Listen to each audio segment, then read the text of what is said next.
Bueno, ya estamos aquí con la presencia del economista Jorge Castro para analizar la situación y perspectivas de la economía internacional. ¿Qué tal, Jorge? ¿Cómo andás? ¿Cómo están ustedes? ¿Bien? Muy bien, gracias por estar una vez más Por favor, aquí. gracias por invitarme. Bueno, esta semana se conoció, ¿no?, que la crisis en Venezuela sumó un nuevo capítulo al confirmarse, ¿no?, el incumplimiento en el pago de vencimientos de la deuda pública de este país. No termina de tocar fondo, ¿no?, la crisis en Venezuela. Este es un punto de inflexión en la larga ya crisis venezolana. Como una agonía, porque es el ¿no?, default de la deuda pública. No hay default parcial. El hecho fundamental a tomar en cuenta es que en este momento las reservas del Banco Central de Caracas son menos de 10.000 millones de dólares. Como Argentina en el 2002, ¿no? Exactamente, y en el próximo año, simplemente por los intereses de la deuda pública de 150.000 millones de dólares, hay que pagar más de 10.000 millones de dólares de interés. Venezuela ha declarado en forma parcial el default de su deuda pública. 2 de las 3 evaluadoras de riesgo de la economía mundial han establecido que ya la situación de default ha ocurrido. La importancia que esto tiene para el proceso venezolano es que de inmediato se ponen en marcha las medidas de parte de los acreedores financieros internacionales tendientes a asegurar el cobro de sus activos que han sido dejados de pagar por el gobierno de Venezuela. Lo que esto significa embargos a la producción petrolera y embargos a la cadena de refinerías que tiene Venezuela, Pemex, Petróleos Venezolanos, tienen los Estados Unidos.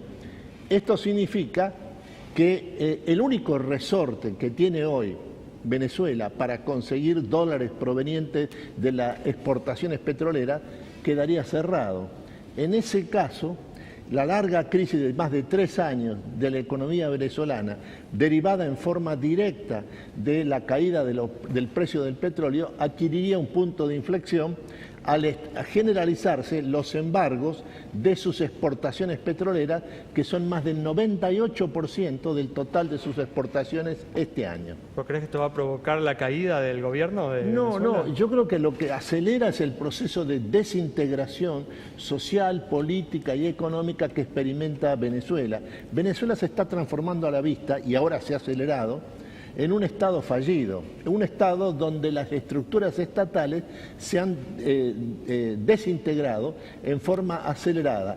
Por eso es que el proceso de Venezuela no puede asimilarse a una exacerbación de la confrontación entre un presidente autoritario, que sería Nicolás Maduro, y una oposición democrática que controla el Congreso de Caracas. El presidente Nicolás Maduro, lo que está ocurriendo con él en este momento es que las bases de su poder político se están desintegrando a la vista, y este default de la deuda pública venezolana lo que hace es acelerar en forma vertiginosa este proceso de desintegración. ¿Crees que la salida de esta situación es inminente o se puede extender en el tiempo? Bueno, Venezuela es el país de las grandes movilizaciones de la marginalidad venezolana, es el país de los caracasos. Desde el año 59, caída de Marcos Pérez Jiménez, hasta el año 89, que es el último caracazo que ha ocurrido durante el gobierno de Carlos Andrés Pérez, hubo 5 caracasos en la historia venezolana. Esto está directamente vinculado con el hecho de que Venezuela ha perdido la capacidad de compra en el exterior, al carecer de recursos provenientes de la renta petrolera por la caída del precio del petróleo. Por eso el dato estratégico a tener en cuenta siempre respecto a la situación venezolana es que la demanda venezolana de alimentos en más de un 70% es necesariamente satisfecha del exterior. Claro. Venezuela no se autoabastece de alimentos. Por eso es que hoy, en un sentido estricto, no metafórico, no catastrófico, sino descriptivo, hay hambre en Venezuela. Y esto se debe fundamentalmente porque hay carencia de alimentos básicos para la población venezolana. Y los más afectados por esta situación son los sectores marginales, excluidos del Gran Caracas. Claro. Jorge, te cambio un poco de tema porque hubo una reunión muy importante entre el presidente de Estados Unidos y el presidente de China. ¿Qué consecuencias puede tener esa reunión para la economía global? Bueno, esta visita de Estado de 3 días que realizó Donald Trump a la República Popular, se firmaron acuerdos por 253.000 millones de dólares entre empresas chinas, empresas norteamericanas, destinadas fundamentalmente a aumentar las inversiones de las empresas chinas en la economía norteamericana y al mismo tiempo multiplicar las inversiones de las transnacionales norteamericanas en el mercado chino. El punto más crítico y más relevante de lo que ha sucedido en estos 3 días en Beijing entre Donald Trump y Xi Jinping es que en este momento la mayor empresa manufacturera norteamericana, que es General Electric, se encuentra prácticamente al borde de la quiebra en los Estados Unidos. Y al mismo tiempo, en esta misma semana, ha firmado un acuerdo con el Fondo de la Ruta de la Seda, que tiene más de 50.000 millones de dólares de capacidad de inversión, para establecer para la Ruta de la Seda una plataforma productiva que le permite pensar que la situación de quiebra o virtual quiebra que se encuentra enfrentando en los Estados Unidos ha encontrado con la Ruta de la Seda y la presencia de General Electric, la principal empresa manufacturera norteamericana, el camino de superación.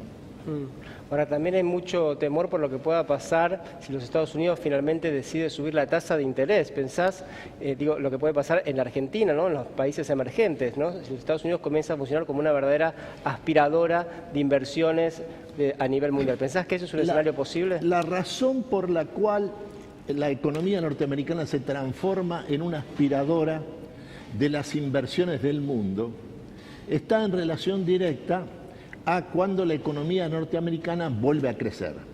Esto ya ha ocurrido.